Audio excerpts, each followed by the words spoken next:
6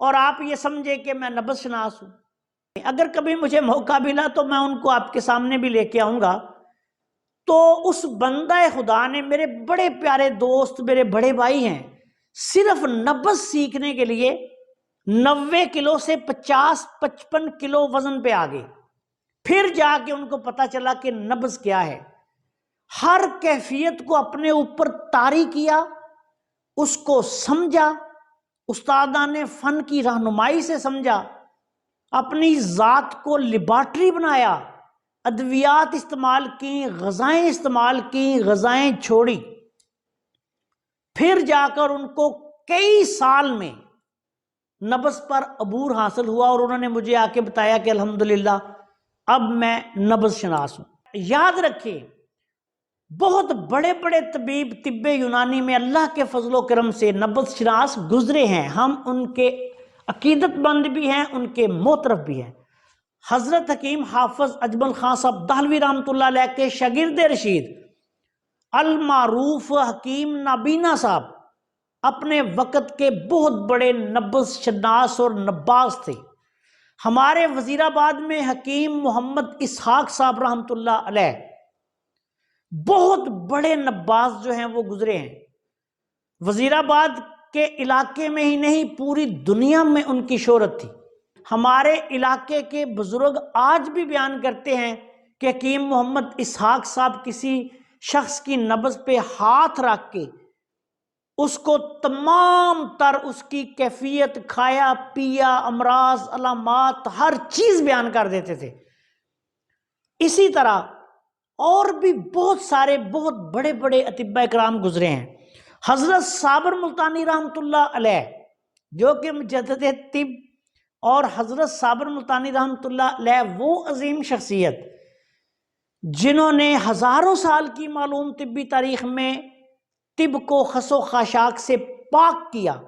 آپ ماشاءاللہ خود بھی بہت بڑے اور اعلیٰ پائے کے نباز تھے، اور یاد رکھیں کہ آپ نے جو نبازی سیکھی وہ پہلے آپ طب یونانی کے بہت بڑے طبیب تھے، اور وہاں سے ہی آپ نے نبض پہ عبور حاصل کیا۔